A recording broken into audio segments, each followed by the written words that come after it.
I love you, Allah.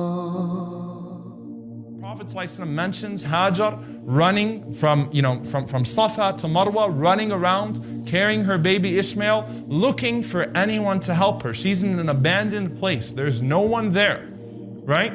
And the Prophet ﷺ says, فَإِذَا هِيَ بِصَوْتٍ. All of a sudden she heard a sound. فَقَالَتْ أَقْبِلْ إِنْ كَانَ عِنْدَكَ خَيْرٍ. She said, come forth if you have anything good to offer. So the Prophet ﷺ says, فَإِذَا Jibreel. Suddenly it was Jibreel. Then the Prophet ﷺ said, Jibreel did this. All he did was this. He struck the ground with his heel. This is called hadith musalsal, which means a hadith that has a signal in it, hadith that has wasf. He just struck the ground. So every narrator of this hadith had to do that, by the way. Ibn Abbas said he just did this, and Shu'bah said he just did this, and every single narrator says he just did this. When Jibreel did that, the water obviously started coming from the earth in huge loads. Zamzam comes bursting out of the ground. And the Prophet ﷺ said, Rahim Allah Ismail, may Allah have mercy on the mother of Ismail. What she did was she carved out the well because she was afraid that the water would go all over the place and nothing would be left.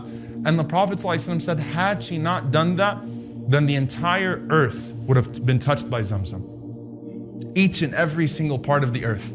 Now, subhanAllah, think about the miracle of Zamzam, right? You know how big it is in dimensions? 8 by 3. It's only 8 by 3. If any of you have ever seen Zamzam, ever gotten a chance to actually go down there and see it, it's only 8 by 3. It's a very small well. If you see how they fill the coolers now in the haram, they've got hoses that are connected to Zamzam, and they're constantly filling up the coolers. All of that, till today, you are drinking from the foot of Jibreel. From that moment that Jibreel did this, Shadidul Quwa, with his strength, Allah has caused that well to constantly produce. Talk about a wonder of the world. Now scientifically, I need to mention this because this is phenomenal. Zamzam's only 8 by 3. And in an official research that was done on Zamzam, it pumps 8,000 liters per second. 8,000 liters per second. That means 691 million liters per day. Zamzam. Think about how many millions of gallons. I mean, subhanAllah, people are constantly drinking from it. It has never dried up. That's just from the strike of Jibreel's foot. Okay, you're still drinking from it till now. So that's your connection to Jibreel alayhi salam until today, subhanAllah.